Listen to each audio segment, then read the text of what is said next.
Good morning student. आज हम education as a social process, सामाजिक प्रक्रिया के रूप में शिक्षा किस प्रकार है इसका अध्ययन करेंगे। यानी सामाजिक प्रक्रिया, शिक्षा के द्वारा बालक का सामाजिकरण किस प्रकार होता है, यह एक सामाजिक प्रक्रिया किस प्रकार है, विभिन्न प्रकार से शिक्षा समाज को आगे किस प्रकार बढ़ाती है, इसके बारे में हम अध्ययन करेंगे। यह एक सामाजिक प्रक्रिया है, शिक्षा एक सामाजिक प्रक्रिया किस प्रकार है। देखिए, समाज और शिक्षा में बहुत ही घनिष्ठ संबंध हैं। जैसा वहाँ का समाज होगा वैसी वहाँ की शिक्षा होगी। हम प्राचीन काल में अगर देखें तो जिस प्रकार का समाज था उस प्रकार की शिक्षा थी। मध्यकालीन समाज और आधुनिक समाज, हम अमेरिका की शिक्षा देखें, इंग्लैंड की शिक्षा देखें या हम भारत की शिक्षा, जिस प्रकार का वहाँ का समाज होगा वैसी ही वहाँ की शिक्षा होगी, वैसे ही वहाँ के शिक्षा के मूल्य होंगे। और शिक्षा व्यवस्था बालकों को एक आदर्श नागरिक, उस देश के आदर्शों के अनुरूप नागरिक बनाती है। उस देश के आदर्श क्या हैं, उसके अनुरूप वो शिक्षा व्यवस्था उसके अनुरूप उनको डालती है और उसके अनुरूप उनको बनाती है। प्रत्येक समाज की अपनी आकांक्षाओं, आवश्यकताओं और आदर्शों के अनुरूप शिक्षा का नियोजन किया जाता है। जैसे भारतीय समाज में अगर हम देखें तो धर्मनिरपेक्षता, समाजवादी यहाँ की मुख्य विशेषताओं में से एक है। अनेकता में एकता, या विभिन्न प्रकार की जो यहाँ की विशेषताएं, समाज की जो विशेषता हैं, समाज के जो आदर्श हैं, उन आदर्शों को शिक्षा में शामिल किया जाता है और उस शिक्षा प्रक्रिया का उसी प्रकार से नियोजन किया जाता है ताकि बालक आगे जाकर समाज का एक अच्छा सदस्य किस प्रकार बन सके, समाज में अपना योगदान किस प्रकार दे सके, समाज को आगे बढ़ाने में अपना योगदान किस प्रकार दे सके, राष्ट्र को आगे बढ़ाने में अपना योगदान किस प्रकार दे सके। तो प्रत्येक समाज जहाँ का जिस प्रकार का जैसा समाज होगा, जैसी उसकी आकांक्षाएं होगी, जैसी उसकी आवश्यकताएं होगी और उनके आदर्श होंगे, उसके अनुरूप ही शिक्षा प्रक्रिया का नियोजन किया जाता है। और समय और परिस्थिति के अनुसार शिक्षा होती है। वहाँ का समय यानी प्राचीन काल, आधुनिक काल, मध्यकाल, अलग अलग समय में अलग अलग प्रकार की शिक्षा थी। क्यों थी? क्योंकि वह उस समय प्राचीन काल में अगर देखें हैं तो उस समय की आवश्यकता इस प्रकार की थी, वैसी ही शिक्षा थी परिस्थितियों के अनुसार। वहाँ उस समय की परिस्थितियाँ उसी प्रकार की थी। गुरुकुल में रहकर शिक्षा प्राप्त करना, चूँकि कम लोग थे वो गुरुकुल में शिक्षा प्राप्त कर सकते थे। आज की परिस्थिति है कि गुरुकुल में रहना संभव नहीं है, तो विद्यालय, स्कूलों का निर्माण किया गया, विद्यालयों का निर्माण किया गया। उस समय की शिक्षा उनके अनुरूप थी। आज की शिक्षा प्रगति के लिए विभिन्न इंजीनियरिंग पर, प्रौद्योगिकी पर ज़्यादा बल दिया जा रहा है, चिकित्सा व्यवस्था पर ज़्यादा बल। उस समय जो चिकित्सा थी वो आयुर्वेद चिकित्सा पद्धति थी। आज की जो चिकित्सा पद्धति है तो आज हम अन्य प्रकार की चिकित्सा पद्धतियों पर बल देते हैं। तो आज की जो आवश्यकताएं हैं उसके अनुसार और उस समय की आवश्यकता, समय और परिस्थिति के अनुसार शिक्षा दी जाती है। समाज में समाज को सुदृढ़ और शक्तिशाली बनाने के लिए शिक्षा की आवश्यकता हमेशा ही रहती है और शिक्षित व्यक्ति ही समाज को शक्तिशाली बना सकता है, समाज को सुदृढ़ बना सकता है। इसलिए समाज को सुदृढ़ और शक्तिशाली बनाने के लिए शिक्षा की बहुत ही महत्वपूर्ण आवश्यकता होती है।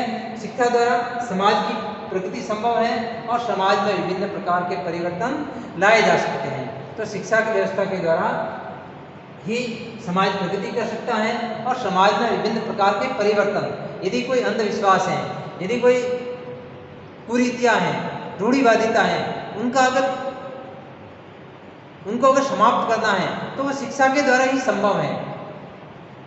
यानी समाज की जो अच्छी परंपराएं हैं उसको आगे बढ़ाना, अच्छी संस्कृति को आगे बढ़ाना और कुरीतियों को मिटाना, अंधविश्वासों को मिटाना, रूढ़िवादिता को मिटाना, ये सब किसके द्वारा संभव है?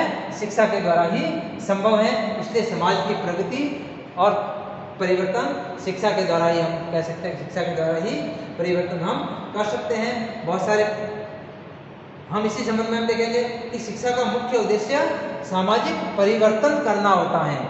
हमें आगे किस प्रकार बढ़ना है, समाज को आगे किस प्रकार बढ़ाना है, समाज में परिवर्तन किस प्रकार लाना है, समाज की जो कुरीतियाँ हैं उनको किस प्रकार मिटाना है, समाज की रूढ़िवादिता को किस प्रकार मिटाना है, आगे बढ़ने के लिए, समाज को आगे बढ़ने के लिए किस प्रकार की शिक्षा की आवश्यकता है। तो शिक्षा प्रक्रिया या सामाजिक प्रक्रिया, शिक्षा एक सामाजिक प्रक्रिया है। शिक्षा बालक का सामाजिकरण करती है, समाज में रहने लायक बनाती है, समाज के विकास के लिए, समाज का विकास किस प्रकार हो उस प्रकार का बनाती है। और इसीलिए शिक्षा का मुख्य उद्देश्य ही सामाजिक परिवर्तन होता है, समाज को आगे बढ़ाना, देश को आगे बढ़ाना। जब समाज आगे बढ़ेगा तो देश आगे बढ़ेगा। इसलिए शिक्षा के मुख्य उद्देश्य सामाजिक परिवर्तन करना है। शिक्षा के द्वारा सामाजिक मूल्यों का विकास होता है। समाज के मूल्य, समाज के जो अच्छे मूल्य हैं उनका विकास होता है। भारतीय संदर्भ में अगर हम देखें, धर्मनिरपेक्षता, समाजवादी, सत्य, अहिंसा, इस प्रकार के जो हमारे जो पारंपरिक मूल्य हैं उन मूल्यों की शिक्षा किस प्रकार से हो और समाज में उन मूल्यों का विकास किस प्रकार हो, समाज की प्रगति किस प्रकार हो, समाज को आगे किस प्रकार बढ़ाया जाए, उन सारी बातों पर ध्यान दिया जाता है और सामाजिक प्रक्रिया के रूप में शिक्षा को अपनाया जाता है। समाज सेवा कार्यक्रमों को शिक्षा का अनिवार्य अंग बनाकर भी शिक्षा में समाज में परिवर्तन लाया जा सकता है। कि समाज सेवा, विभिन्न प्रकार की जो शिक्षा, जब हम शिक्षा प्राप्त करने विद्यालय में जाते हैं, स्काउटिंग, कबीन या NSS, NCC और भी बहुत सारे जो समाज सेवा के कार्य हैं वो शिक्षा के साथ साथ हम सीखते हैं। और उन समाज सेवा किस प्रकार की जाए, समाज को आगे किस प्रकार बढ़ाया जाए समाज की सेवा करके, और सामाजिकता की भावना किस प्रकार लाई जाए, विभिन्न को करिकुलर एक्टिविटी के द्वारा सामाजिकता की भावना किस प्रकार लाई जाए, ये शिक्षा के द्वारा ही संभव है। शिक्षा के साथ साथ हमें समाज सेवा के कार्यक्रमों और शिक्षा को भी अनिवार्य बनाकर इसका हम स्कूलों और कॉलेजों को सामुदायिक जीवन का केंद्र बनाया। स्कूलों और कॉलेजों को सामुदायिकता के केंद्र, स्कूलों में और विद्यालयों में, क्योंकि अलग अलग समुदायों से, अलग अलग जाति वर्ग से, अलग अलग आर्थिक वर्ग से और अलग अलग प्रकार के व्यक्तित्व वाले बालक आते हैं। हर बालक का व्यक्तित्व अलग होता है, हर बालक का अपना आर्थिक पक्ष अलग होता है, हर बालक का अपना समुदाय अलग होता है। तो ये विभिन्न बातें हर बालक को अलग करती हैं दूसरे बालक से। तो इनको सामुदायिक भावना किस प्रकार लाई जाए, एक मिलकर काम किस प्रकार किया जाए, ये स्कूलों और कॉलेजों में संभव है। सामुदायिक भावना लाने का ये काम भी शिक्षा के द्वारा ही संभव हो सकता है। 6 से 14 वर्ष के बालकों के भी अनिवार्य और निःशुल्क शिक्षा, यानी विभिन्न प्रकार के वर्ग, चाहे वो आर्थिक रूप से कमजोर वर्ग ही क्यों न हो, उनको निःशुल्क शिक्षा देकर जो आर्थिक दृष्टि से संपन्न वर्ग है उनके बराबर लाया जाए और सभी में समानता की भावना लाई जाए। उनको अनिवार्य और निःशुल्क शिक्षा दी जाए 6 से 14 वर्ष तक। ये इस प्रकार से इस समाज को आगे बढ़ाया, समाज को एक आगे बढ़ाने का काम है। ये समाज प्रगति किस प्रकार करे, जो जमीनी स्तर के जो लोग हैं उनको आगे किस प्रकार बढ़ाया जाए, उनको आगे बढ़ाने के लिए अनिवार्य और निःशुल्क शिक्षा की यहाँ पर व्यवस्था की गई है, जिससे बालक उस समाज में रहकर समाज को आगे किस प्रकार बढ़ाए। एक सामाजिक प्रक्रिया, शिक्षा को एक सामाजिक प्रक्रिया का अनिवार्य अंग किस प्रकार बनाए, ये 6 से 14 वर्ष के बालकों के अनिवार्य और निःशुल्क शिक्षा के माध्यम से हो सकता है। अनुसूचित जाति, अनुसूचित जनजाति, इन वर्गों के लिए विशेष प्रावधान किए गए हैं संविधान में, क्योंकि ये बहुत वर्षों से दबे हुए थे और इनको आगे किस प्रकार समाज की मुख्य धारा में किस प्रकार लाया जाए, समाज की मुख्य धारा में जोड़ने के लिए इनके लिए विशेष प्रावधान है और उन प्रावधानों के माध्यम से इनको आगे किस प्रकार बढ़ाया जाए। तो ये शिक्षा के द्वारा संभव है। स्त्री शिक्षा को प्रोत्साहन दिया जा रहा है, स्त्रियों की शिक्षा को, स्त्रियों को, चूँकि बहुत सालों से हम अगर प्राचीन काल में देखें तो उस समय स्त्री शिक्षा वर्जित थी और मध्यकाल आते आते बिल्कुल ही स्त्रियों को घर के अंदर रखा गया। तो उन स्त्रियों को, उनको आगे किस प्रकार बढ़ाया जाए, ये आधी आबादी है और इन आधी आबादी को आगे किस प्रकार लाया जाए, उनको प्रोत्साहन दिया जा रहा है। शिक्षा के माध्यम से प्रोत्साहन दिया जा रहा है, सामाजिक प्रक्रिया के माध्यम से उनको शिक्षा में प्रोत्साहन दिया जा रहा है। राष्ट्रीय चेतना को बढ़ाना, राष्ट्रीय चेतना, राष्ट्र को आगे बढ़ाने के लिए शिक्षा के माध्यम से राष्ट्र को आगे किस प्रकार बढ़ाया जाए, ऐसी भावना बालकों में विकसित करके और प्राचीनता और आधुनिकता का समन्वय करके, आधुनिक समाज किस प्रकार का है, आधुनिक समाज में किस प्रकार वैज्ञानिक प्रगति हो रही है, आधुनिक समाज किस प्रकार की प्रगति कर रहा है, उनको और प्राचीन, हमारे जो प्राचीन मूल्य हैं उनको किस, उनका समन्वय किस प्रकार हो, उनको समन्वित करके आगे किस प्रकार बढ़ा जाए, यह सामाजिक प्रक्रिया के माध्यम से ही संभव है।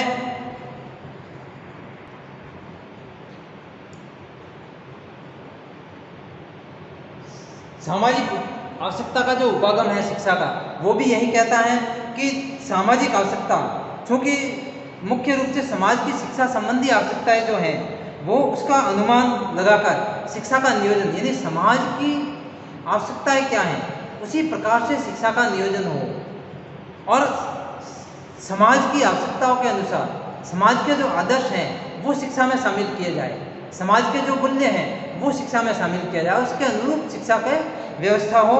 और शैक्षिक नियोजन इस कार्यक्रम पर भी बल देता है कि जो मुख्य उसका उद्देश्य है वो भविष्य में समाज की शिक्षा संबंधी क्या मांग होगी, भविष्य में आने वाला समाज किस प्रकार का होगा, आने वाले समाज में शिक्षा किस प्रकार की होनी चाहिए, आने वाले समाज में उसकी पूर्ति के लिए हमें शिक्षा की व्यवस्था किस प्रकार करनी होगी। तो ये सारे के सारे शिक्षा भी एक सामाजिक प्रक्रिया के रूप में होती है।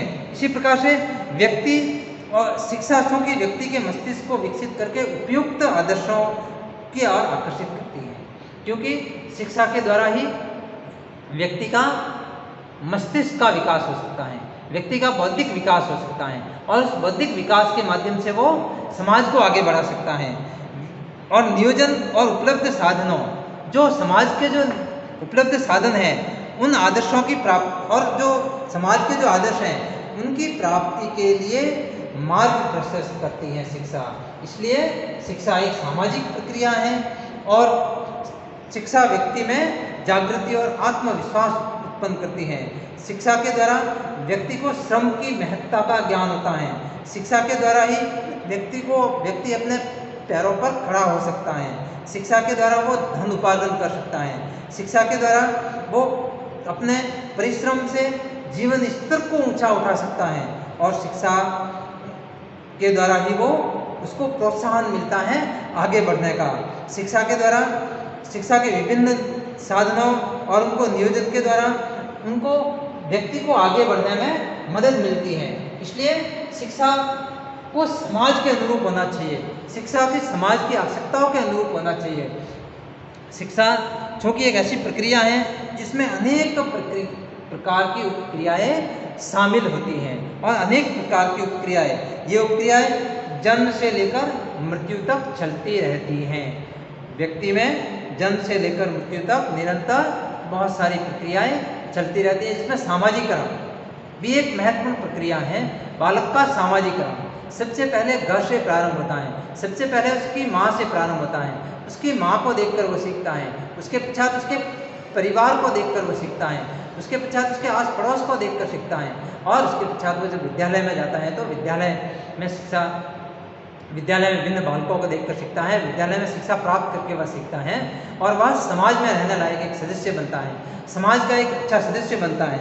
इससे चूँकि मानव को सामाजिक बनाने में शिक्षा बहुत ही महत्वपूर्ण योगदान देती है और सामाजिकरण चूँकि शैशव काल से ही मानव समाज में प्रचलित परंपराओं, मान्यताओं और आकांक्षाओं और सामाजिक उद्देश्यों और संस्कृति के अनुसरण में लग जाता है। अगर बालक को इस प्रकार की बात करता है जो कि हमारे आदर्शों के अनुरूप नहीं है तो हम उसको डांटते हैं, और यदि बालक अच्छी बात करता है तो हम उसको शाबाशी देते हैं, यानी वो सीखता है कि हमें शाबाशी मुझे कब मिलेगी, मुझे कब डांट मिलेगी। तो वो जब हम डांटते हैं उन शब्दों को वो आगे नहीं दोहराता, अच्छे शब्दों का जब वो उपयोग करता है तो वो हम उसको स्वीकार करके हम उसको शाबाशी देते हैं, तो वो उन शब्दों का प्रयोग आगे भी करता रहता है। तो ये सामाजिकरण का एक बहुत ही मुख्य साधन है। और इसी प्रकार से शिक्षा के प्रभाव में आकर ही वो अनुरूप व्यवहार करता है, समाज के अनुरूप व्यवहार करता है। और सामाजिकरण की प्रक्रिया में चूँकि व्यक्ति रहन सहन, धर्म, नैतिकता, सामाजिक आचरण और इन सबको ग्रहण करके वैसे ही कार्य और व्यवहार प्रारंभ कर देता है जैसा वो समाज में देखता है, जैसा वो अपने आसपास में देखता है। क्योंकि समाज द्वारा मान्य व्यवहारों को करने से उसकी प्रशंसा होती है, तो वो वैसे ही व्यवहार करने लगता है और समाज उसे मान लेता है। इस प्रकार समाज के विविध अंग व्यक्ति को और सामाजिक आचरण को ग्रहण करने का अवसर प्रदान करते हैं। इसमें शिक्षा भी एक मुख्य अंग है। शिक्षा के द्वारा समाज व्यक्ति का सामाजिकरण बहुत ही अच्छे प्रकार से होता है। उसे सामाजिक बनाने में शिक्षा योगदान देती है। सामाजिकरण की प्रक्रियाएं सदैव ही समान नहीं रहती। व्यक्ति की आयु जैसे जैसे बढ़ती है वैसे वैसे उसकी सामाजिकरण की प्रक्रिया धीमी होती जाती है, क्योंकि उसने वो बहुत कुछ सीख चुका होता है। इसलिए शैशवकाल, बाल्यकाल, किशोरावस्था में सामाजिकरण की प्रक्रिया बहुत ही तीव्र होती है और प्रौढ़ावस्था में सामाजिकरण की प्रक्रिया धीमी पड़ जाती है। लेकिन बाल्यावस्था समाप्त होने पर बालक की चूँकि जिज्ञासा में न्यूनता आ जाने से उसके सामाजिकरण की प्रक्रिया थोड़ी सी धीमी हो जाती है, लेकिन फिर वापस किशोरावस्था में सामाजिकरण की प्रक्रिया आगे बढ़ती है, उसमें वापस तेजी आ जाती है। उस समय की शिक्षा उसकी किस प्रकार की है, क्योंकि सामाजिक प्रक्रिया में शिक्षा एक बहुत ही महत्वपूर्ण रोल अदा करती है। इसलिए समाज और शिक्षा में बहुत ही घनिष्ठ संबंध है। प्रत्येक समाज अपनी आकांक्षा और आवश्यकताओं के अनुरूप शिक्षा प्रक्रिया का नियोजन करता है, शिक्षा प्रक्रिया को आगे बढ़ाता है। समय और परिस्थिति के अनुसार शिक्षा व्यवस्था होती है और समाज को सुदृढ़ और शक्तिशाली बनाने के लिए शिक्षा की व्यवस्था की जाती है। जैसा समाज होगा वैसे ही वहाँ की शिक्षा होगी। शिक्षा के द्वारा ही समाज की प्रगति और परिवर्तन लाए जा सकते हैं। भारतीय समाज के संदर्भ में अगर हम देखें तो शिक्षा का मुख्य उद्देश्य यहाँ का सामाजिक परिवर्तन करना है। शिक्षा के द्वारा सामाजिक मूल्यों का विकास करना है। समाज सेवा कार्यक्रमों को शिक्षा का अभिन्न अंग बनाकर शिक्षा को आगे बढ़ाता है। स्कूलों और कॉलेजों को सामुदायिक जीवन का केंद्र बनाकर वहाँ पर सामाजिकरण की प्रक्रिया को आगे बढ़ाना है। 6 से 14 वर्ष के बालकों को अनिवार्य और निःशुल्क शिक्षा इसलिए दी जा रही है क्योंकि यहाँ के हर वर्ग को अच्छी शिक्षा मिले, चाहे वो गरीब हो या अमीर हो, सबको समान अवसर मिले। अनुसूचित जाति और जनजाति वर्गों के लिए विशेष प्रावधान है क्योंकि वो उन समाज के वर्गों जो कि दबे हुए हैं बहुत वर्षों से, उनको आगे किस प्रकार बढ़ाना है, इसलिए उनके लिए विशेष प्रावधान किए गए हैं। स्त्री शिक्षा को प्रोत्साहन दिया जा रहा है और राष्ट्रीय चेतना को बढ़ावा देने के लिए शिक्षा दी जा रही है। प्राचीनता और आधुनिकीकरण में समन्वय किया जा रहा है और एक सामाजिक प्रक्रिया के रूप में समाज को आगे बढ़ाया जा रहा है। इसलिए शिक्षा हम कह सकते हैं कि शिक्षा एक सामाजिक प्रक्रिया है और शिक्षा के द्वारा ही हम आगे बढ़ सकते हैं। शिक्षा के द्वारा बालक का सामाजिकरण बहुत ही अच्छी प्रकार से हो सकता है। शिक्षा के द्वारा बालक में समाज के मूल्यों को लाया जा सकता है। समाज के जो विभिन्न मूल्य हैं, समाज के जो अच्छे आदर्श हैं, अच्छे मूल्य हैं, उसको बालक में विकसित किया जा सकता है। शिक्षा के द्वारा वह सीखता है कि हम आगे किस प्रकार बढ़ें, वह आर्थिक प्रगति किस प्रकार करें। शिक्षा क्योंकि कहा गया है कि सा विद्या विमुक्ते, यानी विद्या वही है जो मुक्ति प्रदान करे। किस प्रकार की मुक्ति, अगर हम आधुनिक संदर्भ में देखें तो वह समाज में रहने लायक बनता है, तो वो अपने सामाजिक दायित्वों को निर्वाह जब करने लगता है तो सामाजिक बंधनों से वो मुक्ति, इस सामाजिक बंधनों में रहने लायक बनता है और वो अपनी सामाजिक प्रगति करता है। वह समाज में रहने लायक बनता है तो उसको जो आर्थिक प्रकार से वो मुक्ति भी प्राप्त करता है। कैसे कि वह धन कमाने लगता है तो आर्थिक रूप से वो मुक्त होता है, समाज में रहने लायक बनता है तो वो सामाजिकता से मुक्ति प्राप्त करता है। और विभिन्न प्रकार से वो जब राजनीति सीखता है तो राजनीतिक कर्तव्य और अधिकारों का उसको ज्ञान होता है शिक्षा के द्वारा, तो वह अब राजनीतिक रूप से मुक्ति प्राप्त करता है। इसी प्रकार से बहुत सारी प्रकार सा विद्या या मुक्ति, अगर प्राचीन संदर्भ में इसका हो सकता है, प्राचीन संदर्भ में ये हो कि इस जीवन मरण के बंधनों से मुक्ति प्राप्त करे, ये अर्थ हो। लेकिन आधुनिक संदर्भ में अगर हम देखें तो विभिन्न प्रकार के जो बंधन हैं उनसे वो मुक्ति प्राप्त करता है। इस प्रकार से शिक्षा सामाजिक प्रक्रिया का एक बहुत ही अभिन्न अंग है, और शिक्षा education as a social process, शिक्षा एक सामाजिक प्रक्रिया है, और इस प्रक्रिया को आगे बढ़ाने के लिए शिक्षा ही बहुत ही महत्वपूर्ण साधन हो सकती है। Thank you.